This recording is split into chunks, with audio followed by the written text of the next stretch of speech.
Welcome to Caregivers Haven podcast, a podcast dedicated to helping families who are caregivers of a loved one with a mental illness gain peace of mind. Even though this is a podcast focused on family caregivers of the mentally ill, much of the discussion can be helpful to any caregiver. Your host is Sandra, your caregiver nurse consultant who, as a family caregiver, shares her passion for helping others and her lived experiences as a caregiver to provide education, support, and resources to other families. Sandra is a registered nurse and many of her guests are healthcare professionals. However, this is not a professional podcast, nor will be associated with any mental health counseling or medical doctor. Please seek help with a professional provider if needed.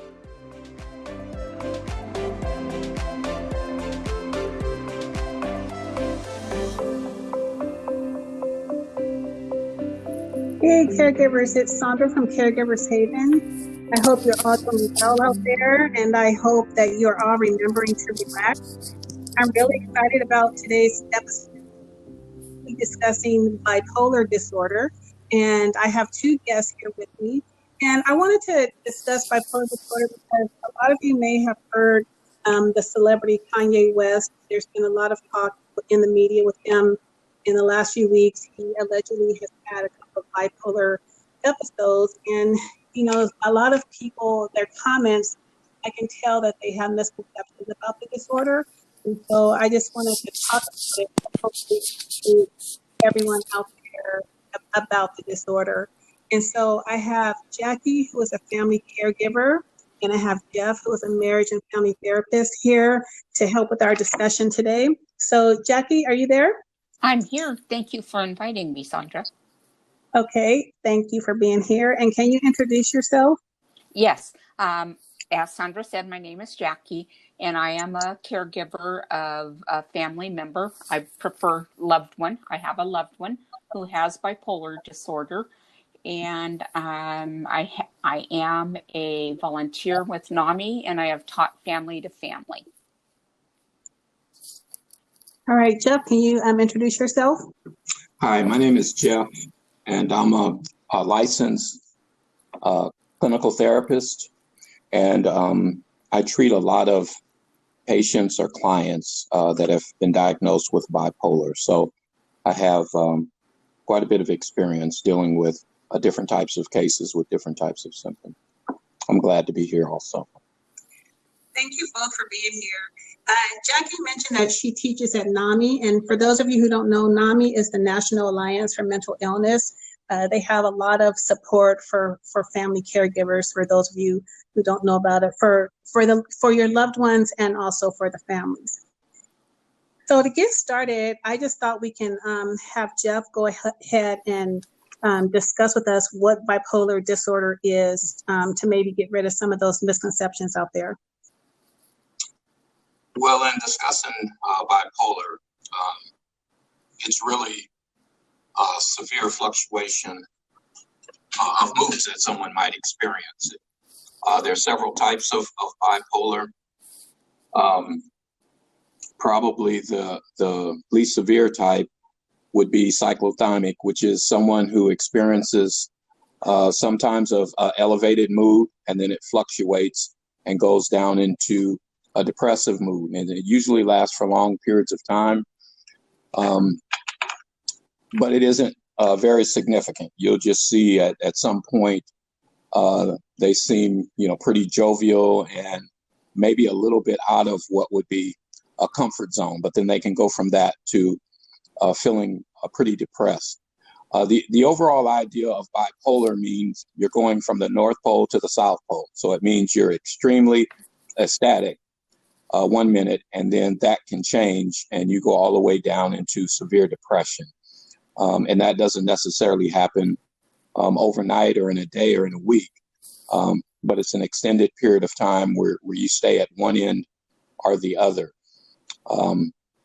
Bipolar 2, which people will often see, is someone who will have some type of manic behavior where they're really overly excited or overly joyed or think more of themselves than they should be, some sense of grandiosity. And then they'll go from that to being depressed and being down low and feeling like they're a failure to other people. So they really struggle with getting out of the depressive part of it. And then the most severe that most people usually react to is bipolar 1. And that's where typically you'll have some type of what they call a manic episode. And that means where you're excited to the point where you're engaging in risky behavior. You're doing things without any insight. And so your behavior can oftentimes get you in trouble. And then usually when you come out of that, something negative has happened. So you've either been hospitalized or you've committed some behavior that you weren't too happy about, or you don't feel too good about. So you fall into a deep depression and think, everybody's looking down on you. That's usually treated by some type of medication along with some type of therapy to kind of regulate your symptoms. But in general, those are the three main areas of bipolar that we usually see. Thank you for that. I was going to ask you a question a little bit later, but I think I'll go ahead and ask you now because it probably goes along with the definition of bipolar. One question that someone asked is, where does the bipolar illness begin and the person begin, or vice versa? It's not like a split personality, but someone asked that question, like, where does one end and where does one begin? Does it work like that, or is there a better explanation? And I don't think it necessarily works like that. I think what you're dealing with, keep in mind, all these diagnoses are nothing but a label that's based on a group of symptoms. And so you're looking at so many symptoms will make up one particular diagnosis. If you don't have all the symptoms to qualify, you don't have that diagnosis. So bipolar itself will be mixed up with a bunch of symptoms that you have, and all those together qualify for that diagnosis. That being said, if you're able to mitigate symptoms, then in most times you don't get the full mood swing. So it's hard to really say or separate the person from the mood or the person from the experience, or tell when one moves to the other. What will generally happen is you'll begin to see symptoms elevate. And as you begin to see symptoms elevate, if they're allowed to all elevate at the same time, you kind of get the perfect storm, which leads to bipolar. Mm-hmm. So you keep. Can I? I'm sorry. Go ahead, Jackie. I was gonna ask if I could add something. What I like to tell families, and from what I understand, our loved one is still there. We don't want this disorder to define them, and they're basically still the same person they were before they had this diagnosis. If they were a quiet, shy person, it's likely they're still going to be a quiet, shy person, except perhaps when they're in the midst of a manic episode. Okay. So what I forgot to say earlier, as I mentioned that we were talking about Kanye West, a lot of this came up because my mentor sent me an article that his wife, Kim Kardashian, wrote on her Instagram. And it was actually a letter that I felt like anyone with a loved one with bipolar disorder could relate to. And and that's why I wanted to do this podcast, just to let people know that, these things are really happening. And so one of the things she said in that article was that we need to give grace to the mental health issue as a whole, as well as giving grace to the person. And I think that kind of goes along with what you just said, and what Jeff just said. It's a mood disorder with symptoms. It's not the person. The person has an illness. It's not a change in the person. The person is still the same. So I like that. Yeah. So it's kind of like what you talked about.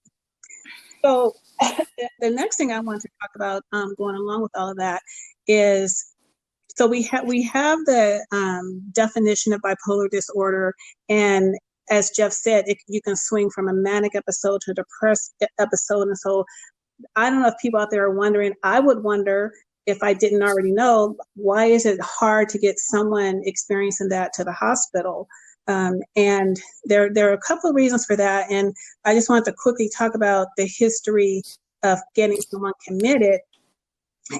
There's a great article If anyone wants to, I won't go into in depth, but if anyone wants to look it up, and the National Institutes of Health is titled Civil Commitment in the U.S., and it just talks about the history. I remember learning about this in nursing school many years ago. It just talks about the history of asylums and institutionalization, involuntary hospitalization. That's how it used to be. And this is as recent as the 1960s. And so a lot of people don't know about that. And so back then, anyone could be placed in an asylum, and they were putting a lot of different people in asylums, not just people with a mental illness. They were putting poor people in there. They were putting people who may have just had a seizure disorder, and they were just putting them into these hospitals or asylums, not even giving them meds. Like, they just went there and had to live the rest of their life like that. And things started to change a little bit. I think it was like the late 1800s. There was a preacher who committed his wife because he felt like she had committed moral insanity, I think is what they said, because they were Presbyterian and he felt like she wasn't following some of the traditional Presbyterian laws. So he had her committed, and she fought to get out. And when she got out, she lost custody of her children. She lost her property. And so she began the fight, like in 1860, of trying to change the laws of institutionalizing people. And she started back then, but it went on for a while.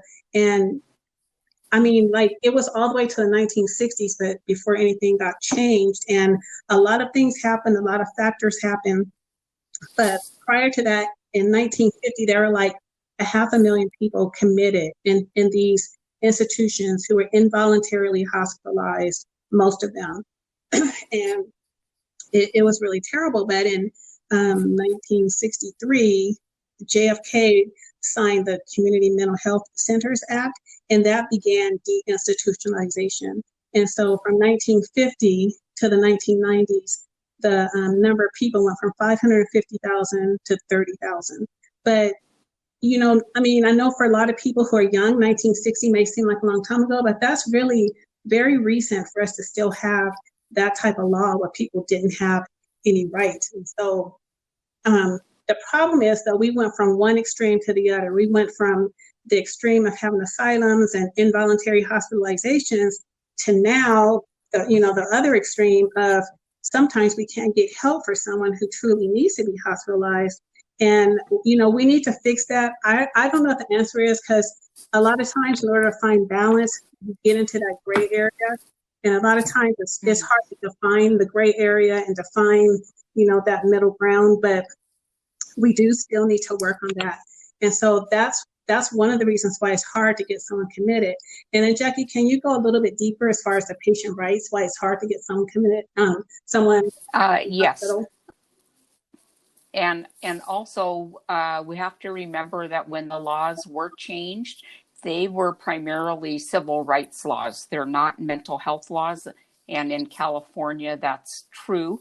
In 1969, the Latterman-Petrus Short Act came into effect, and it essentially closed institutions, which were like cities. They took care of physical health and mental health in one place. Mm-hmm. And our psychiatric facilities are not equipped to handle medical and psychiatric conditions in the same building now. And patients' rights, that law has a lot of patients' rights language in that law. People have the right to refuse medication. We cannot force them except with a special hearing in front of a judge. And this judge is not a mental health judge. It's a regular judge that just has to listen to what the doctors have to say, and that the patient or client has the right to speak on their own behalf and say and refuse medication. And then the court can decide and these are the extreme cases that a judge will go ahead and order medication involuntarily. Mm-hmm. And then if you're having trouble, like so with Kanye, people felt like he was having a manic episode. But if you were to call someone to come for help, unless he was hurting himself or hurting others, then there's really nothing that they could do unless he was voluntarily, correct? That's right. And there's also grave disability when somebody can't provide their food, clothing, and shelter. And many people have challenges with people being homeless and not getting the help they need. But again, if they're able to manage, they know where a safe place is to sleep, they still have that right. They're not hurting anybody, and they know where to go to stay safe. Right. And then another reason it's hard to get help for them is the word that I can never say. Anosognosia. Yeah. That is a hard one. The first time I heard that word, I think I was reading a book by Dr. Javier Amador called "I'm Not Sick, I Don't Need Help." And the book is about his relationship with his brother who had schizophrenia. And anosognosia essentially is just a word that means lack of insight, or they don't have any understanding that they're sick. So why would you take this medication that your mom, your doctor, your therapist is suggesting that you take if you don't believe or understand or know that you have a disorder or a brain disease that needs this medication? It is now in the book that psychiatrists and therapists use as a symptom of these disorders now. Mm-hmm. That's how advanced we are with being able to diagnose people. We can use that as a symptom. One of the symptoms is they have no insight. They have lack of insight. Mm-hmm. So that's interesting. For those of you listening, just imagine you have someone maybe like Kanye, or someone that you see out in the street dancing, in the middle of the road, but they have no idea that they're sick. They have no idea that they need medication. They have no idea that they need to go to the hospital. They're going to fight it. Someone dancing in the street in the middle of the road probably could get some help because they're causing danger to others. But I'm just trying to give an example that it's not as easy as it seems to get help for someone. And then on top of it all, the behavior can be so bizarre and unpredictable. And I know that you and Jeff are both talking about compulsive behavior, impulsive behavior. Do you want to talk about the behavior a little bit, Jeff? Well, there can be impulsive behavior or compulsive behavior. Just keep in mind that all these diagnoses, they all deal with communication. And I think we're used to seeing communication as verbally communicating with someone, but communication comes from the mind. And so when the mind is ill, or sick, or it's distorted, then you get different types of communication. As far as the anosognosia, I think it's important, especially in the treatment, to really identify like what's going on with the person when they aren't at that stage. Find out things that they enjoy doing, things that you could celebrate, even talk about like what's going on with them in their normal behavior. Talk about good days that they have and things that they like when they're having good days, because the more you can add to their cognitive or mental communication, the more things that they can draw on when they don't have insight. I think a lot of times we expect people to reason when they're going through a crisis, and they're not able to reason when they're in a crisis. But the more you can get them to understand and even write down, a lot of times they become visual people. And so they don't have insight to be able to process and think things out. But a lot of times you can show them, hey, you made this contract where if you're going to act like this, then you're saying it's okay for us to hospitalize you. And they don't have to be rational in that moment. Visually, it takes them to a different place. And a lot of times you could use that distraction to get them to agree with being hospitalized or at least being assessed. Did that answer the question? I know. Yeah, it did. And it's just mainly I just want people to understand what's going on and how to get help. And yes, that was helpful. I just feel like I just want to talk about behavior a little bit because, Caregivers Haven is, I really want to help family caregivers. And so I want people to understand that the behavior, by it being unpredictable, bizarre, compulsive, impulsive, it totally affects families. It makes everything just very complicated. It can be very painful. It can be hard to get help. I had a situation where I had a family member, this was probably like 15 or 20 years ago because all of my children were still in school, but I got a phone call from the doctor. A family member had been 5150. They were in the hospital, and the doctor called and said, I started a new medication, but your family member needs to be living with someone for 2 weeks until the medication kicked in because this person lived alone. And so my husband and I drove an hour and a half to the hospital to pick them up. And they got in the car and they said, if I'm going to be at your house for 2 weeks, I need to go get clothes. So we took them to their house to get clothes. We pulled in the driveway and they were like, just wait right here. I'll be right out. Well, they never came back out. So I went and knocked on the door and they were like, we're not coming. And so I went into a panic because the way that this doctor explained it was they have to come home with someone to be safe. And now they were telling me that they weren't going to come with me. So I go back to the car and I get my cell phone, I call the doctor, and then the doctor tells me, well, there's nothing you can do. Are they harming themselves? And I'm like, well, no, but you just told me how important it was for them to come home. And he said, well, I'm sorry, there's nothing you can do. They have to voluntarily go to your house with you. And I was terrified because I had no idea what they were going to do. They were standing in the window, so I knew they weren't harming themselves. But, after the doctor telling me that, I was really worried about leaving them there. And I mean, we sat in the highway for like an hour and a half till 10:30 at night. And we had 4 kids at home alone with a babysitter. So, I'm like, do I stay or do I go to my kids? So we finally went to my kids after I called the doctor back again.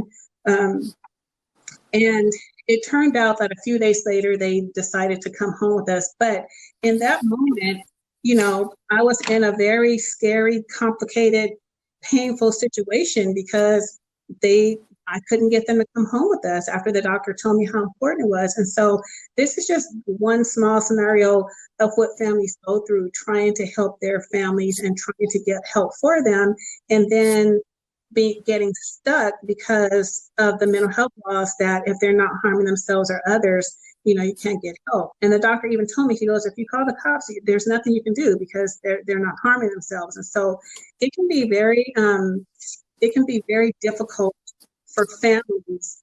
And then of course, another thing about the behavior is that I think that's where stigma comes because the behavior, again, it's so bizarre, it's so compulsive, it's unpredictable. And then you don't want to talk about it because some people still don't understand it and make fun of it. Also, the family member may not want you to tell someone about it. And it's not like high blood pressure where you can take someone's blood pressure and know they have high blood pressure, or diabetes where you can take a blood test and know someone has diabetes. There's nothing physically to show that this person's ill. And so it just causes a lot of issues for the families. I think a lot of the families are isolated because of this, because they don't really have anyone to talk to about it. They don't have anyone who really understands it. And it can just cause a lot of issues. Yes, you're so right, Sandra. The behavior can be very frightening, and we don't know when is the right time to call for support. I think that there's there can be a lot of negotiating with our loved one once we have been educated about what their diagnosis is. And like Jeff said, we want to focus on what's strong. So the better we know our loved one, the better we should be able to support them in times of crisis. Uh-huh. And Jackie, you mentioned it earlier that like they are who they are. If they're typically not a violent person, if they weren't a violent person before diagnosis, then usually they're not going to be a violent person when they have a diagnosis. They may be impulsive or they may be compulsive, but typically they're going to keep the same personality. One thing I'd like to inject is anxiety. And I think that's probably the one symptom that people don't take into consideration. And oftentimes, anxiety is what takes a person over the edge, or what leads to some type of a manic break, or just real irrational behavior. And so we need to be aware when anxiety is introduced. Like Sandra, you mentioned the case of taking the person back home. A lot of times we're not aware of the fact that just a person being at home is causing them anxiety. If they're in a situation and they have some type of manic attack or serious behavior, there's usually something in that area that causes them anxiety. They may have anxiety because they feel like, when I come out my room, somebody's going to tell me I should have a job, or, I should be cleaning up, or I should be more responsible. Just the thought of that will often bring on high levels of anxiety. Sometimes people have bipolar, but they're able to function fairly normally. But just the thought of knowing I have to report to work Monday, that they think I'm going to be there Monday, sometimes just that little thought just brings so much anxiety that they're always on edge. You will notice that a lot of times when you are finally able to hospitalize someone and you go to a hospital, you see a lot of people who, seem depressed or out of it, or are really low functioning. And it's because when they go to a hospital, the first thing that they have to do is slow down how their mind works, because their mind is in overdrive. It's functioning too fast and it's working too hard. And that's because they've been overwhelmed with anxiety. So that plays a big key. And I think the more you can be aware of what causes anxiety for your family member and be able to address that, a lot of times you'll have much better success in dealing with their symptoms. Mm, Good points, Jeff. yeah. And, just listening to you talk, I'm thinking back on what happened 20 years ago, and I'm thinking that person is just, having some manic behavior and doesn't want to do what the doctor said, but it could have been causing them anxiety just thinking about having to go to somebody else's house for 2 weeks. I didn't even think about that till now. Here I am just trying to do what the doctor said, but looking at it from their point of view, that could have been causing them a lot of anxiety just to do that. Another thing about stigma that I want to talk about, and this may have to be another conversation if you guys would like to join me again, is they talk about Kanye faking and being manipulative. And from my experience, I have several family members with mental health issues. I guess it could look like that to some people because, if someone doesn't want to go to work or something, someone may be thinking they're being manipulative or faking, but I just want to bring up that could be part of the illness, that could be part of the disorder. Those could be some of the symptoms. I don't know if Kanye West is faking or being manipulative at all. I don't know him personally, but I do know from experience that those could be symptoms of the illness. And what I wanted to say earlier when I was talking about high blood pressure and diabetes, one of the big things that we want people to know is that mental illness is an illness just like those physical illnesses, high blood pressure, diabetes. And I think the more we can say it and the more we can get people to understand that, we can decrease the stigma and get people educated and get people help. Once people understand it's not just someone out there acting different than everybody else, that it truly is an illness, it truly is a disorder, bipolar disorder and the other mental health illnesses. So I just wanted to make sure we said that.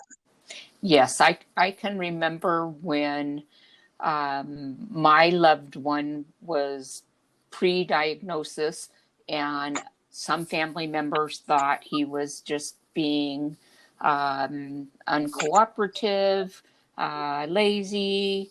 Lots of words were thrown around, and I had a lot of advice from people that weren't informed very well, and some of the suggestions were, well, you just need to kick this, your loved one out. They're taking advantage of you, they're manipulating you. But somewhere deep inside of me, I knew that wasn't the right answer for me and my family, that my loved one needed support. So then we started digging and asking questions, and it's really good to explore with your loved one and not ask closed questions. How can I support you? What would you like me to do if this happens again? What has worked in the past? And these misconceptions that, my loved one's not lazy and he wasn't faking it. Right. And I get so frustrated with those things at times, but I've learned that this is a brain disease. Like you said, it's like kidney disease or heart disease, but we can't see it. We know that brain diseases are traumatic brain injuries, or not injuries necessarily, but illnesses. And sometimes there are environmental factors. Yeah, and I think it's important to get ahead of it. A lot of times we'll see, certain behavior, or we'll have a certain diagnosis, and we think we're just dealing with that. But if you notice, diagnosis can change all the times. And a lot of times a person will have a diagnosis and they are having anxiety that's causing them constant distress. But it could be negative where you can't see it, or it could be where it's right on the edge, but it's not dramatic enough to cause them to have a major episode, but they're leading towards a major episode. So you'll see someone who's diagnosed with bipolar, and then all of a sudden they'll have a manic break, and then now their diagnosis changes to one of the schizophrenic diagnoses. But it's because we didn't get ahead, or we're not addressing the anxiety, or addressing serious symptoms to make sure it doesn't get any worse. And a lot of times that's what will cause a diagnosis to change over time, is when we don't get ahead of it to slow it down and then begin to decrease symptoms. Great. Okay, well, I think we're getting close to the end. And before we end it, I wanted to talk about some resources out there. So the whole point of this discussion today was to educate those of you who don't know what bipolar disorder is, and also to provide some resources to family caregivers out there, and also anyone who feels like they're experiencing any kind of a mental illness. We want you to know you are not alone. There are resources out there. Some of the resources, I'm just going to name off a couple of resources, and then Jackie, if you can kind of expand on each of them. Okay. You can always reach out to your county behavioral health system, and those are going to be different depending on what county you're in, what they offer, but I would reach out to the county behavioral health system. NAMI, which is the National Alliance of Mental Illness, the phone number 211. You can always reach out to your primary care physician and try to get them to a therapist. And of course, a psychiatrist if that's needed, family members, all of those are great resources for you. So Jackie, you want to talk about each of those a little bit? Sure. In the county that I live in Riverside County, we have family advocates or family support specialists that work in most of the clinics, that also work with criminal justice, work with long-term care, conservatorship issues. That's when somebody's rights are taken away and they can't live by themselves and somebody else makes decisions for them. And also in the county, we have peer supports that work at most of our outpatient clinics. So there's support there, and there are other agencies that the county contracts with that provide support for our members or consumers, the person with the diagnosis. NAMI, National Alliance on Mental Illness, they provide education, support for persons with the diagnosis and for the family members. The education classes are called peer-to-peer and family-to-family. And they have a NAMI Connections support group for the person with the diagnosis, and NAMI family-to-family, or not family-to-family, excuse me, NAMI family support groups for the family caregivers, because we know that these diseases affect the whole family. So we all need to seek and find our support and what works best for us. 211 in the county is a great resource line. They've been building a database for years with lots of different, maybe some housing resources, where a food pantry, a local low-cost therapist, just all kinds of stuff that connect you to many different agencies and support. And in the family to family class, I learned it's always a good idea to get our loved one a good physical.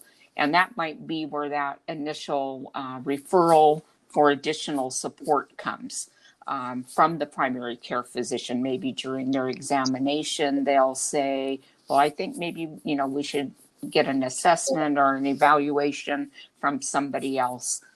And then, of course, a therapist can work for either the person with the diagnosis or helping family members learn how to cope with what they're going through and how to accept what their loved one is going through, and how to separate the illness, our loved one, and us, and to learn how to set boundaries, but still be able to support our loved one. And I learned an awful lot from taking the family to family class and from teaching it.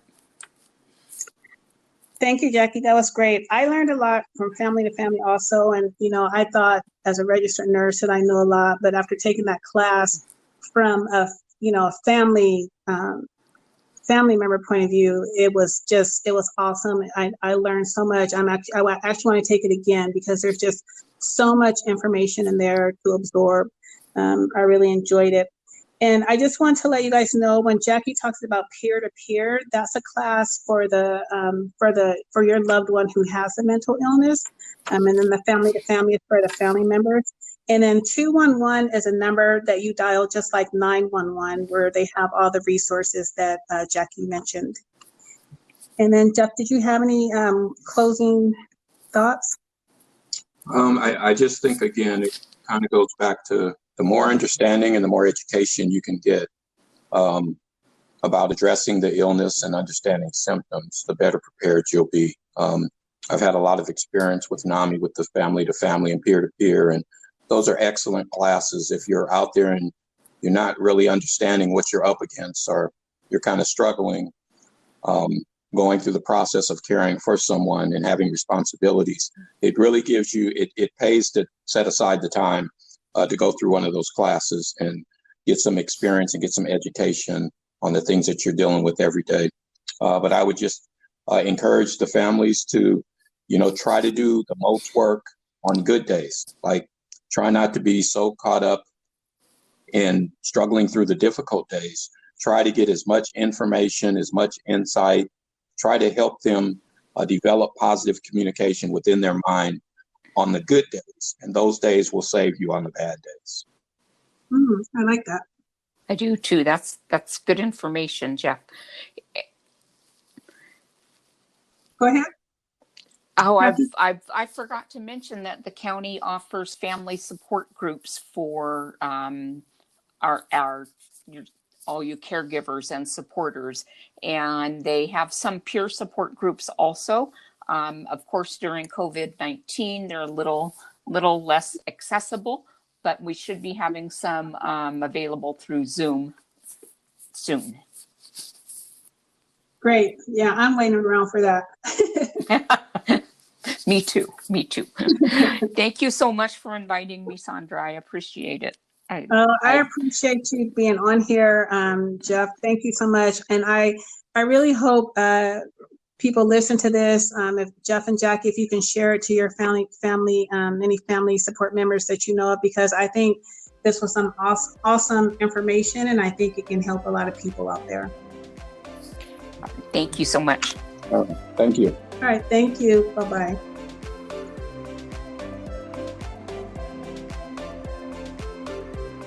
You can find Sandra on Instagram, Facebook, and YouTube at Caregivers Haven. If you enjoyed listening to Caregivers Haven podcast, please share, subscribe, follow, and favorite.